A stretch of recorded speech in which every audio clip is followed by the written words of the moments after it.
Ladies and gentlemen, boys and girls, and co-parents of all ages, this podcast is for you. Introducing and the centering the Amicable divorce expert, Judith Weigel. Today, for the Amicable Divorce Expert Celebrity Divorce Series, we're going to focus on Bethenny Frankel. She represents a group of women that out-earn their husbands, and it's not easy. So this is about, can high-achieving women have it all with one person?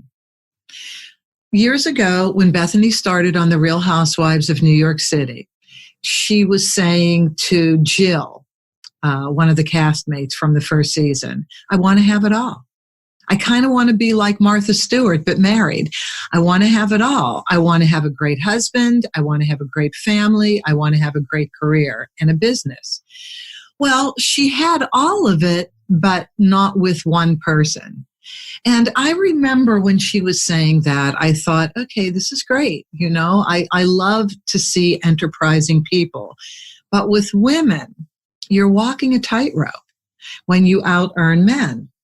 So maybe you can have it all if that one person is also in the same high net worth category as the woman is.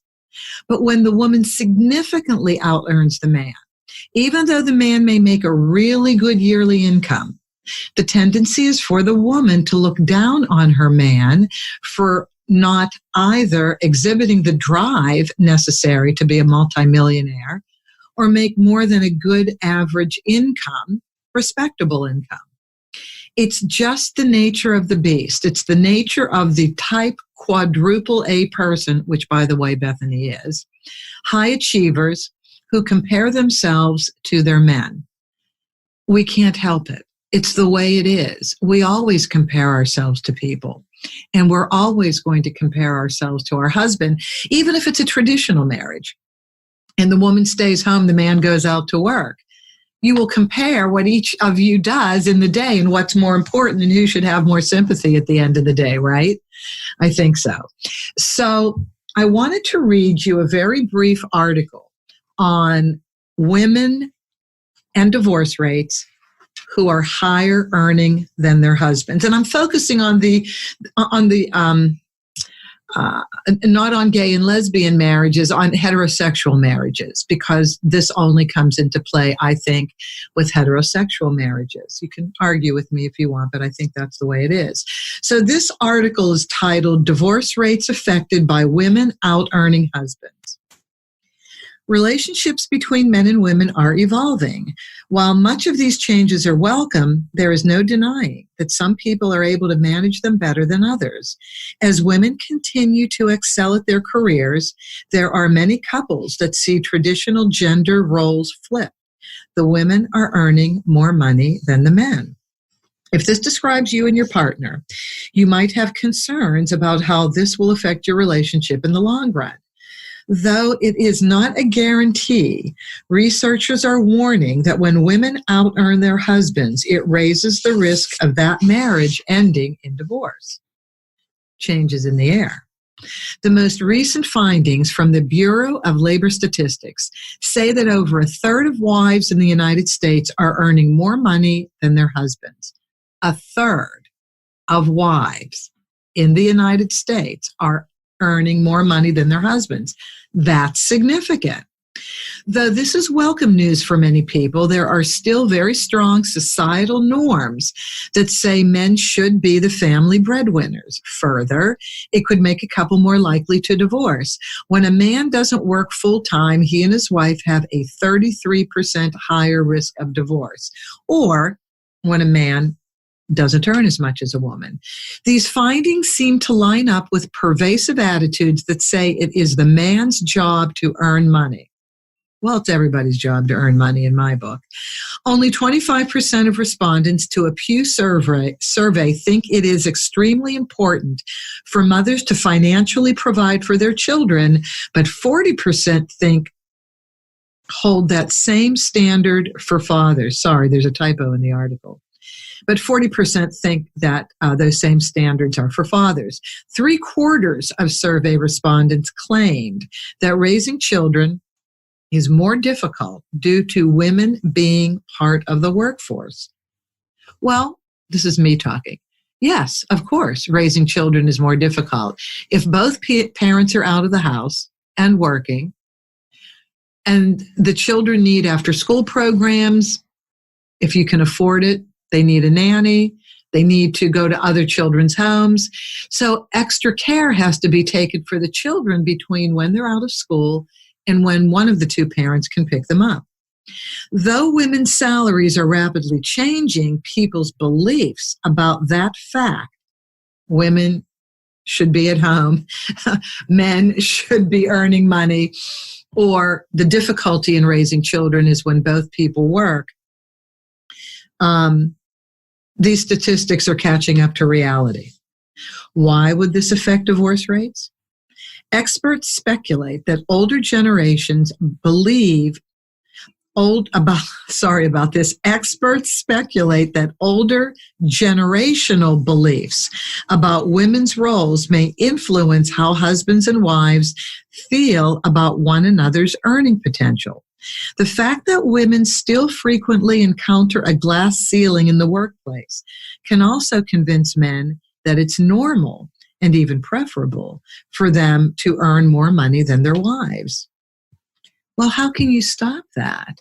I mean, if both people are working full-time jobs, it really depends on the industry that you're in, doesn't it? What you earn, what the potential to earn is. Certain research also suggests that when a woman earns more than her husband, the couple will report her income as being 1.5 percentage points lower than what she actually makes. If the husband earns more, his income is reported at 2.9 percentage points higher. This is interesting. This may show that there are still expectations in place that the man should be earning more and the woman not as much. Well, okay, so that's interesting. Let's go on. Let's look a little bit of so that lays the foundation. Let's look at a little bit of the timeline of Bethenny's marriage, because there's one other little factor in here that will factor into your divorces, and that's the length of the marriage. So here's the timeline.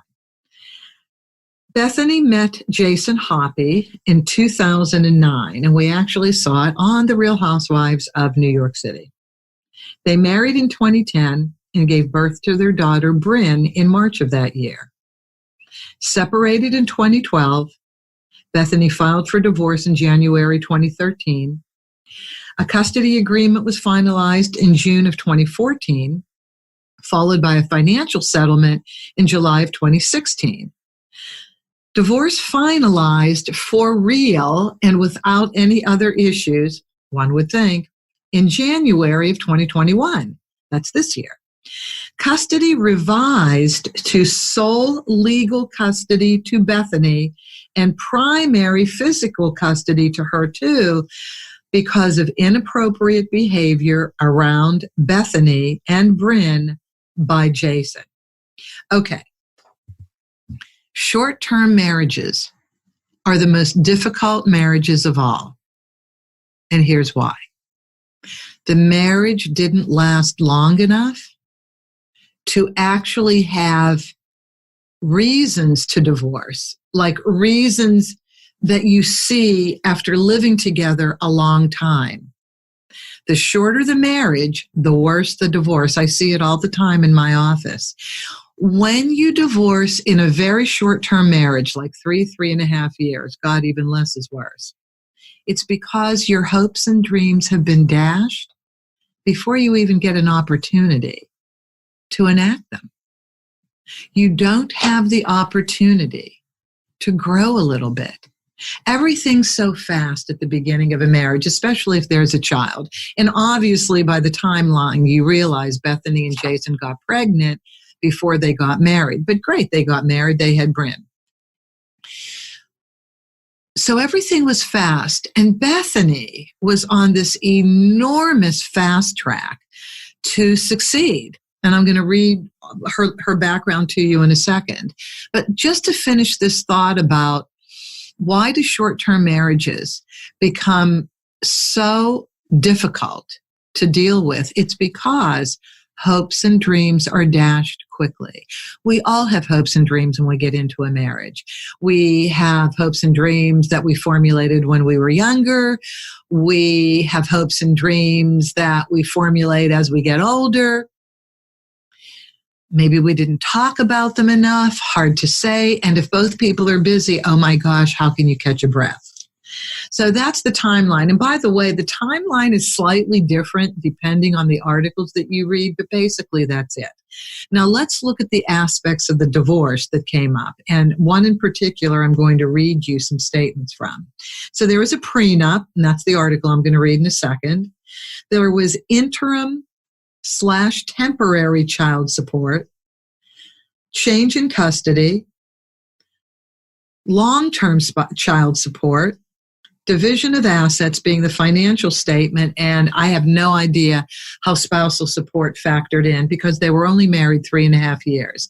Maybe the financial statement, being as wealthy as Bethenny was so generous that spousal support is off the table. And I know in California, that's the case. If the settlement is huge, there's no spousal support.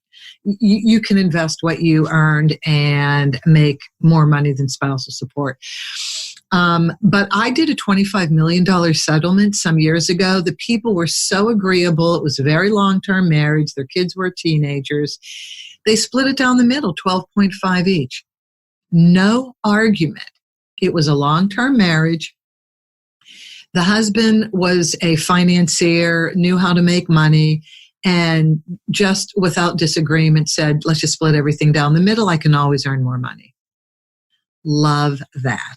Okay, so those are the aspects of the divorce, and those aspects of the divorce affect all of you too.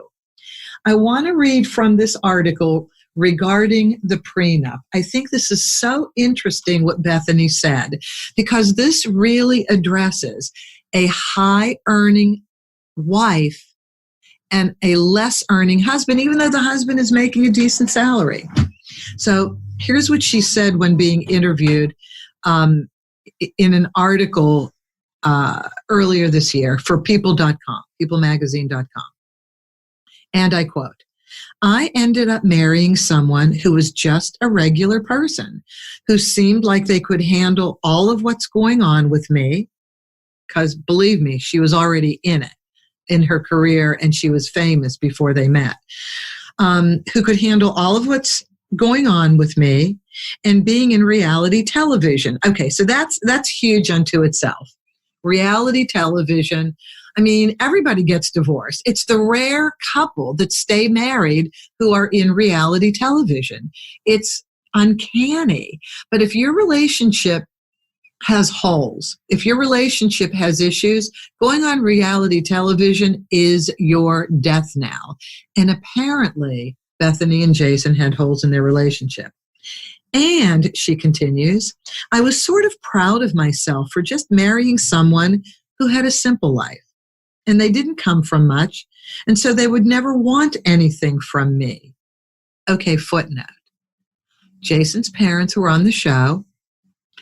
There were some scenes taken at his parents' house. Never saw where he lived in New York City. So his parents lived outside of New York City. They seemed like regular middle-class people. Excellent, lovely, caring, middle-class people. And I was thinking, gosh, knowing what Bethenny's difficult childhood was like and the relationship with her mother, which wasn't good at all, and that played out on the show, Real Housewives of New York, I thought, this is great. She can be with somebody normal and learn what a normal life was like. But I think there was always money in Bethenny's past. So I think she always had a financial leg up on Jason going into the relationship. I continue. Because, this is Bethenny's quote, because this is just not the way it goes, people who don't come from a lot just are happy with that sort of small town life. And that would never really be a whole issue, the skinny girl mogul continued, adding that she, quote, had a lawyer that said to me about my prenup, "It's terrible, and I wouldn't let you sign this." Frankel then admitted that she believed that no one's taking anything from me, adding, "I'm trusting and I just don't want to deal with this." And it was embarrassing. The word prenup was embarrassing to me. It's uncomfortable. It's awkward. A contract when you get married, it's an uncomfortable, awkward concept. Okay, let me break this down. So marriage is a contract. Marriage is a financial contract between two people. The reason why you go to City Hall to get a marriage license or a government building is because it's a financial contract documented by the state that you're getting married in and overseen by some state that you're getting married in when you go to get divorced. So everybody listening, please understand that you are entering a financial contract when you get married. There is nothing about love in the eyes of the United States government, the state government in which you are getting married. Love has nothing to do with it. Like Tina Turner, what's love got to do with it? Absolutely nothing. It's all about the money. Okay, so the other thing, and I really feel for Bethenny. Gosh, what a sweet, kind thing that she said. It's awkward. It's uncomfortable. I mean, the word prenup is horrible.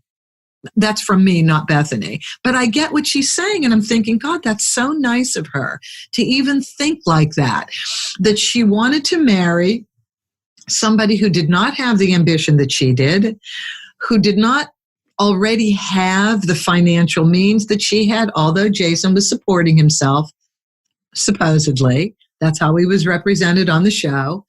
And the fact that you were okay, Bethenny, with being a higher earner and marrying a lower earner, that's great. That's wonderful. It makes it look like you're not in it for the money. You're in it for the love. And I mean, I support you for that. I really do. But that's not what turned out, unfortunately. So let me just tell you where Bethenny was at when she met Jason, so you can really see the difference in what they both accomplished and really where they were both headed. So Bethenny, when she moved to Los Angeles, started out as Paris Hilton's nanny. Isn't that interesting? So she was in the Hilton home. How she could not sharpen her business acumen being around Rick and Kathy Hilton would not be possible. Bethenny is so smart. She's so enterprising. She's so hardworking. Her commitment to achieving her goals is unsurpassed by anybody I know. This woman has it going on. But to land in the Hilton home, oh my gosh, you're destined for success, Bethenny. You really are. And then she started working for Merv Griffin Productions. Well, she was an actress and she was a production assistant, so she had a little taste of film and television production. But then she used her production skills for a higher paying job in event production in Los Angeles. It's a huge paying industry, events in Los Angeles. So she started working with Merv Griffin Productions. That's when I met Bethenny and worked with her. And this was in the 90s. So I used to produce entertainment for the events industry. I was hired by Bethenny on several occasions to produce entertainment for her events. Not only can I tell you, this woman has always been hardworking and enterprising, has always been into health, has always taken care of herself in terms of her nutrition and in terms of her physicality, working out. This was very, very important to her. And so not only do I feel lucky that I had the opportunity to work with Bethenny for a few years, I have a sideline seat watching her grow professionally and knowing this woman is completely and totally consistent. I just had to say that because I really love the woman. Then she moved to New York City to open Merv Griffin Productions there. That didn't fly. The next thing I know, a few years later, she's on Martha Stewart's Apprentice show. And this wasn't mentioned in the Wikipedia overview that I wanted to read about Bethenny and other articles, but I'm pretty sure she landed on the Donald Trump Apprentice show after that, because I noticed she was so much better at being on the Donald Trump show than on Martha Stewart. I don't know whether it was two very highly ambitious women knocking heads, or she just learned how to do television better. Probably both. She then went on the New York City Housewives, and that's when her career just flourished. That's when I learned that she went to culinary school. She became a natural food chef, and she started all these different businesses around that never really succeeded, but one step led to another. And in the world of high achieving people, you fail a lot. You try things. And you learn from what you try, and you don't let failure get you down. You learn from failure or just not succeeding the way you want to succeed, and you just grow from that. And she's the perfect case. She was on Skating with the Stars. I think that's after she got married to Jason, because I remember when she had to get up and rehearse in New Jersey. She's living in New York City and then had to go to the skating rink in New Jersey to work out at ridiculous times. I can't remember. I guess, did they have Bryn at that time? I really don't remember. But I remember Jason being very supportive of that. This is important. He was very supportive of that, at least on camera. Then she dabbled in the talk show world. She was on Ellen DeGeneres, and then Ellen got her own talk show for a while. But that talk show world is hard. You have to be really acclimated to that. And I guess it just didn't work out. It wasn't supposed to work out. Then she had other talk shows. She had Bethenny Ever After. That's where she got married to Jason. Then after that, she has Bethenny and Frederick. Now she's into real estate. And Frederick from Millionaire Listing New York. She's on that show. And then there was some show called The Big Shot with Bethenny. I have no idea what it was. Then she starts Skinny Girl, the lifestyle brand. Now, I remember the episode on the New York City Housewives where Bethenny was in the Hamptons and she was having a drink with Lou Ann Deliceps, one of the castmates on the show, and she ordered a Skinny Girl margarita. She designed this margarita without all the sugar because she's always been into health. And there it was. She premiered it on the show, and then eventually, when she was married to Jason, she negotiated her deal with, I call it Jim Beam, but Beam Global, but the Seagram's brand. And the amount of money she made, really, it varies back and forth from 120 million to 39 million. Who knows? Who knows? Who knows? Who knows? I kind of think it was in six figures myself, but Jason helped her negotiate that deal. At least that was on camera. There were several episodes where Jason was integrally involved in negotiating that deal with her. So what she was doing was starting to involve him in her life. In fact, now that I'm thinking about it, when they had their first apartment, before the Soho Tribeca apartment. When they had their first apartment, Jason was walking in and out, interfacing with the staff. So she made Jason a part of her business early on. Then she writes 4 self-help books, ending with this new book, and I'm going to read you a couple quotes, called Business is Personal. The truth about what it takes to be successful while staying true to yourself, and it's going to be released in May of 2022. The truth about what it takes to be successful while staying true to yourself. Okay, so this is amazing, and this is what she learned truly from everything that she's experienced, including the divorce. But listen to what Miss Bethenny did with her success. She started Be Strong, a disaster relief fund. And she went to so many different disasters, Puerto Rico, Houston. The girl was all over the place. She's philanthropic. She's doing great things with her ability to make money, her ability to organize, and with her own money. And I just love her for this. I just love her. And then recently she has a podcast called Just Be. It's a really good podcast. If you don't listen to it, listen to it. I did. It's wonderful. So here's a little bit of the article from Forbes. Again, this is a little window on when a woman earns more than a man. What is the thinking like? What happens? So let me just read this to you. So Forbes did a little advanced article on her, and here's what Bethenny said. She said, so many people say it's not personal, it's just business. But it's like, it is personal because it's business. What could be more personal than something that you take away from your relationships, your family, your life, that you can't attend certain things? Some people say, if you love what you do, yes, I love what I do. But sometimes you've got to pull from within because you're exhausted and you've worked hard for many hours and you still have to go on. That's why I always sort of just wanted to correct that saying, it's not personal, it's just business. It's very personal. Well, let's look at divorce, and let's look at what happens when a high net worth woman divorces a man, and then we've had the added element of short-term marriage.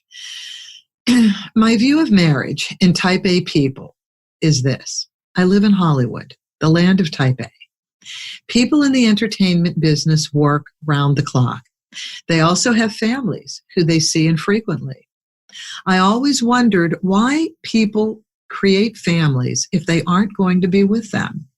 But at least on the New York Housewives, the Real Housewives of New York, Bethenny seemed to make an effort to organize her business day around her daughter's activities as much as possible. So, okay, Bethenny gets married, and I remember the day when I said to myself, she's going to get divorced. She's going to get divorced. There was a scene inside of her apartment where she said to Jason, and I don't know what preceded this conversation because, things are edited in reality TV. But she said to Jason, I got mine. Now you go out and get yours. And when I saw that, I said, she's getting divorced. You have just humiliated your husband on national television. And even if it wasn't on national television, you've just humiliated him. I have so many people who come in the office and there's spousal support to discuss. Nobody thinks about spousal support when the man has to pay the woman. The woman just assumes they're going to get paid, right? It's what it is. In California, in divorce, the lower wage spouse gets to ask the higher wage spouse for spousal support to equalize the standard of living going forward. But when women out-earn men, when we have type A women in the office and they out-earn men, it's like caged animals. The idea that the man would ask for spousal support like a lion wanting to devour the trainer. It's exactly what it's like. I've only had one woman in the office who said, I accept my responsibility. I know I'm supposed to pay.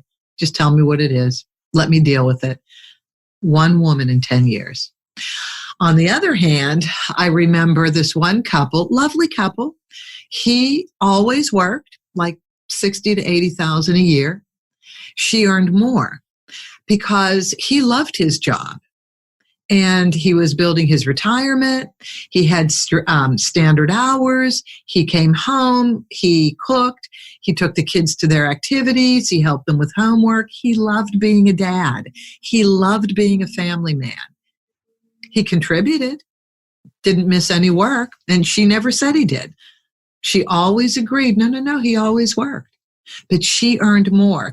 She was type A.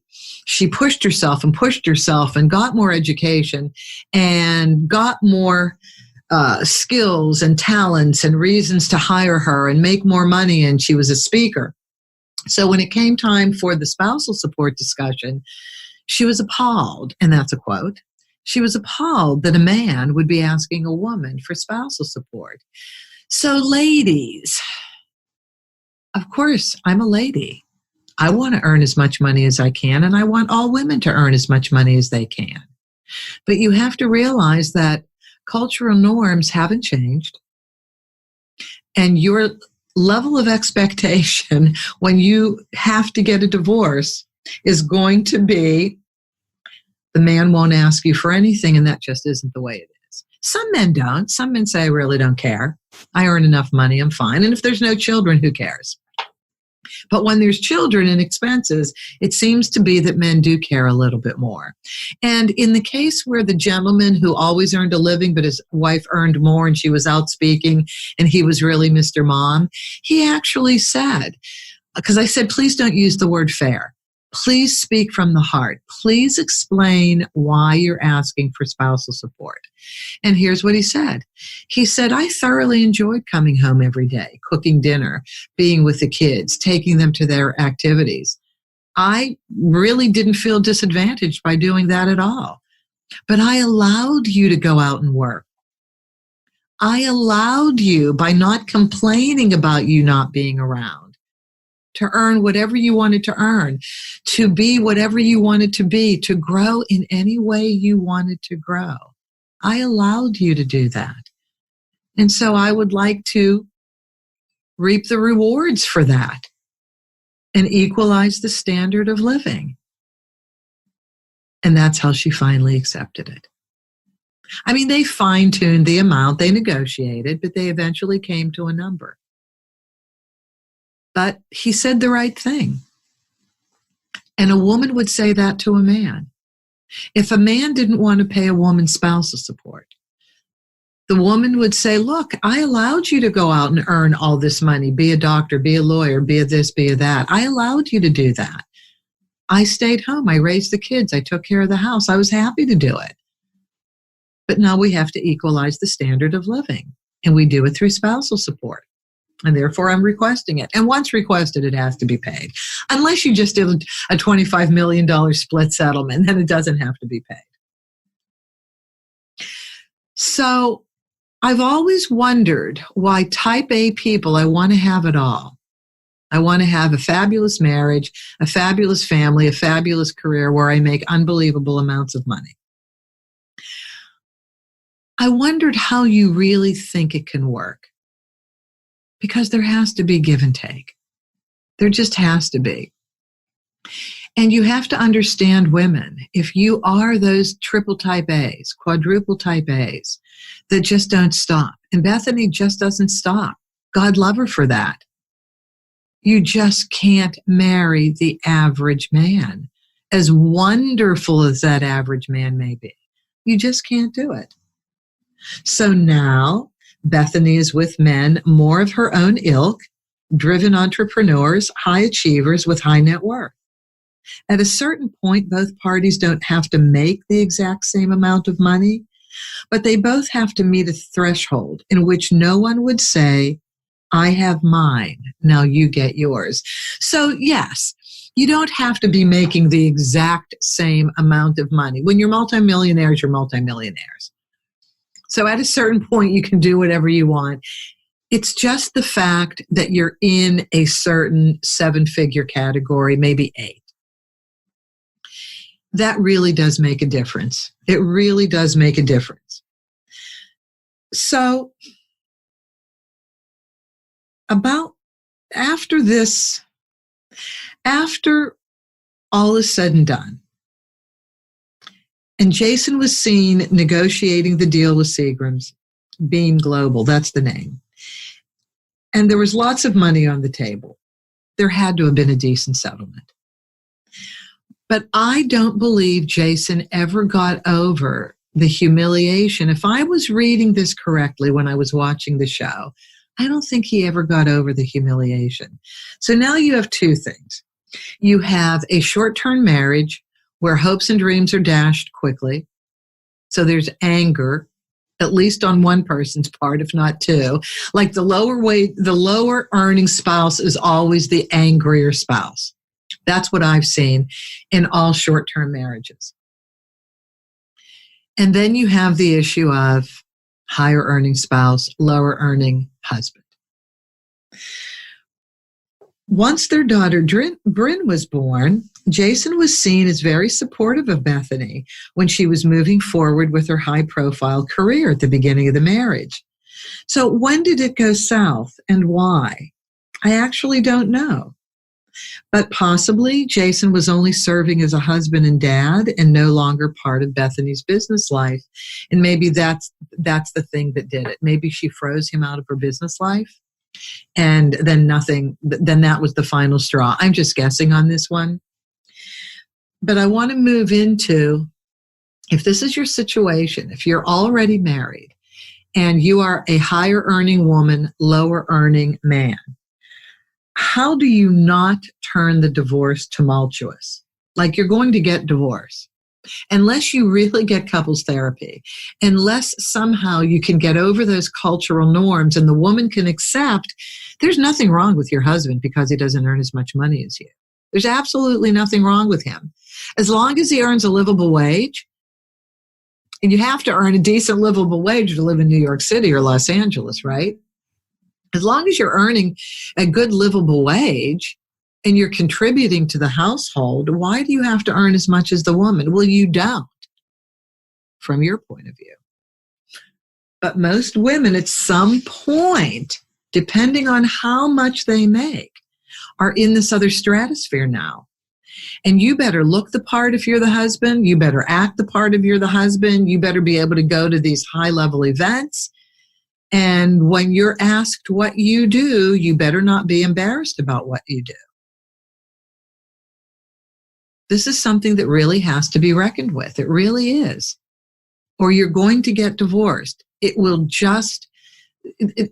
become an untenable situation because the wife will never be home. The wife will be at more and more high profile functions. And she'll have to be quite all right with whatever you do for a living. Well, what if you're a school teacher? I mean, there's no higher job than a school teacher to me. That's a tough job. Well, you don't make that much money as a teacher, even as a principal, compared to a Bethenny money, compared to 7 figures, 8 figures. No, wait a minute. 6 figures versus 6 figures or 7 figures.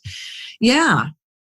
You know, and you have to carry yourself a certain way. So how do you not turn a relationship tumultuous and a divorce tumultuous? Well, here's the first step. Talk before you marry to see the long-term goals, what they are for each of you. And be as honest as possible. Don't in any way change who you are to please your soon-to-be spouse. I don't care whether you're the man or the woman, higher or lower wage earner. You really need to be clear. So if you are a very ambitious, high-earning woman like Bethenny, you better say before you get married, I kind of expect the same for you. I need to see that you have the same level of motivation that I do. I need to see that even though you do have a great job and you're supporting yourself, I need to see that you want more. Or maybe she didn't know to do that. See, I'm thinking she didn't know to do that. And most people, you know, you talk about, do you want children? Do you not want children? Should both people work when you do have children? How does that work? So there's a lot to talk about when you get married, but there's more to talk about. If you are the ambitious person, like a Bethenny Frankel, there's a lot to talk about because you are not going to be home very often. Next, recognize that you may be participatory. Now, if you're getting the divorce, if you have the talk and the marriage still doesn't work out, if you don't have the talk and the marriage definitely doesn't work out, and you're getting divorced, recognize that you may be participatory in the drama that's being played out. Not to blame you. This is never about blame. but to mitigate the emotions that are killing the way in which the marriage is ending. Those emotions need to be sorted through before you file for divorce. So Bethenny filed for divorce as soon as it got rocky. They didn't take a time out. They didn't separate and live in different places. They didn't go through what I call the emotional divorce. If you go through the emotional divorce first, which means you have the divorce talk, you set up temporary financial arrangements, temporary co-parenting arrangements, but you don't file yet. You go through all of the anger, the hurt, the blame,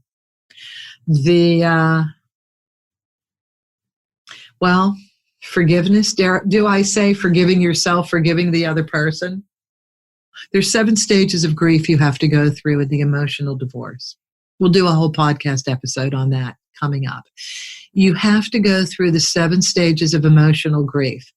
By the way, the 7 stages of divorce grief are 2 stages more than the stages of grief for death, because in death, you don't have to deal with the person anymore. You just grieve them. But in divorce, you actually have to deal with each other. So forgiveness and apology are the 2 extra points in the grieving in divorce. But if you don't go through that emotional divorce first, if you hit tough times, you're arguing, this isn't going to work out, and you immediately file for divorce, you're sunk. You're going to spend so much money and so much time going through that divorce, it's going to be crazy. So look, Bethenny filed for divorce January of 2013. The divorce became final January of 2021. 8 years. That's a heck of a lot of time to be in turmoil. And then think of Bryn, the daughter. Think of what she had to go through, because apparently, I wasn't there, of course, Jason was so upset and maybe still reeling from everything that happened that he was very unkind, supposedly, to Bethenny in front of Bryn. And that's what happens. If you don't work out your emotions yourself, to yourself, by yourself, with a therapist, you're going to involve your children. You're going to say unkind things about your spouse in front of your children. And it's really going to affect your relationship with your children, the one who says the unkind things. I know the person being spoken about, of course, doesn't want to be the victim, doesn't want to have unkind things said about them. But children are smart enough to realize at a certain point, oh, wait a minute. Mom never said unkind things about Dad, but Dad was always saying unkind things about Mom. Okay, I get it. I'm older. Uncool. Point number 3, apologize if you recognize that you may have influenced the ill behavior of your husband. I'm talking to the women now. I go back to that scene when Bethenny indicated that Jason should make more money. I always go back to that. That's where the apology should start. You embarrassed him on national television. And there's no getting around that. And anybody watching that scene should have cringed. I've got mine, now you go out and get yours. Well, wait a minute. He's been working with you in the business. He's been helping you out. He helped with the negotiations to sell the Skinny Girl brand. I mean, he's been doing things, right? You can't say that. You just can't say that. You can say once the marriage has already taken place, if you haven't had the talk about long-range goals, I didn't know this was going to affect me as much as it does. That's honest. That's real. I didn't know that my drive to achieve, which is on steroids, by the way, was going to make me look at you differently as time went on. And it didn't take Bethenny long to get to that point, I guess. But that's the kind of apology I mean. You know, just recognize that maybe you could have thought things through differently. maybe life just took over, and this is, our relationships are growth experiences for ourselves. Not every relationship is going to work out. Like, just think of all the people you dated and it didn't work out. If you dated a lot of people, and if you married a lot of people, it doesn't always work out. So we have to look at life as a learning experience, and you can't feel guilty. If you apologize, you can't then continue to feel guilty that you ruined somebody's life and that you did something horrible. People think of themselves as failures. But at least apologizing shows that you have empathy and compassion, you have a degree of self-awareness, and that you feel that you played some part in the relationship, because these are two-way streets. Everybody plays a part in the relationship, if it goes well and if it goes badly. Everybody has a place in the relationship.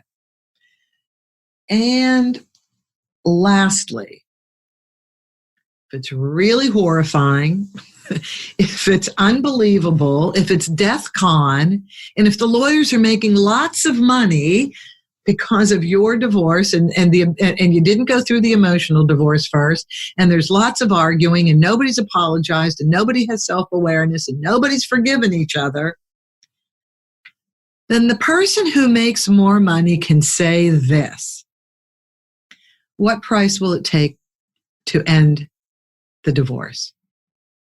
Ask what price it will take to end the drama. And I have a story for you.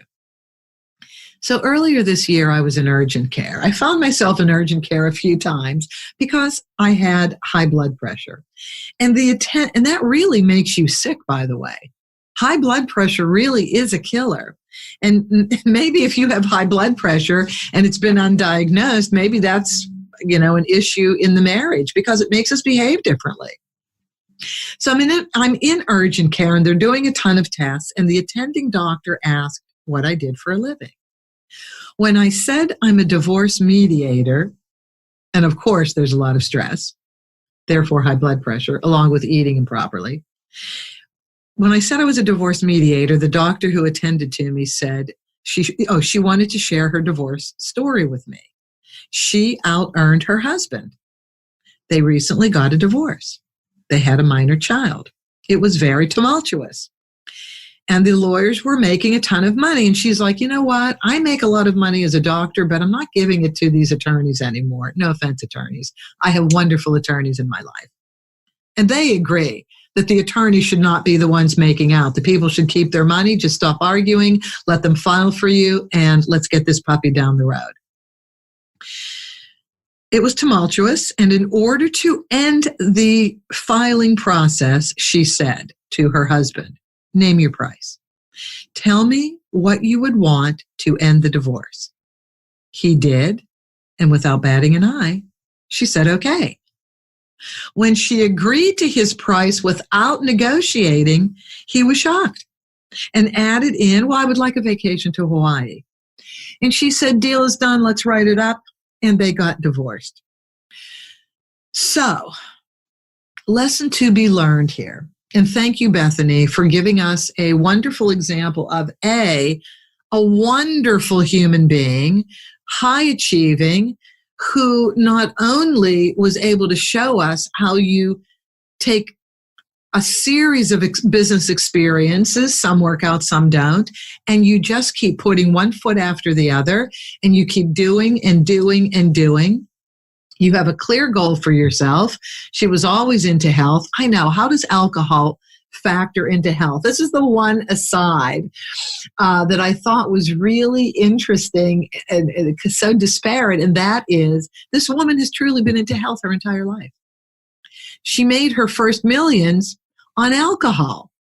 I just find that very, very interesting.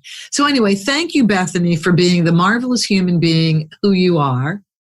I'm sorry, Jason, that you are also an example here, but you're a good example, though, in that you had a job.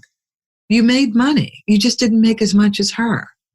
I don't know whether you wanted to fly on her coat, hang on to her coattails. I obviously don't know what went on behind closed doors, but something did, because that short-lived marriage created a very long-term divorce and a very public display of emotion. And your daughter was not the winner for it, although I bet your daughter is strong. So I thank Bethenny for giving us this example of how to deal with a marriage with one high net worth individual, and that is think twice, because more than likely you're going to end up with another high net worth spouse along the way. I hope this was helpful to all of you. Thank you so much for listening. We're in the holiday season. We're at the end of 2021. It's our last episode of the year, and I just want to tell all of you how much I appreciated you listening. I appreciate your comments through the website.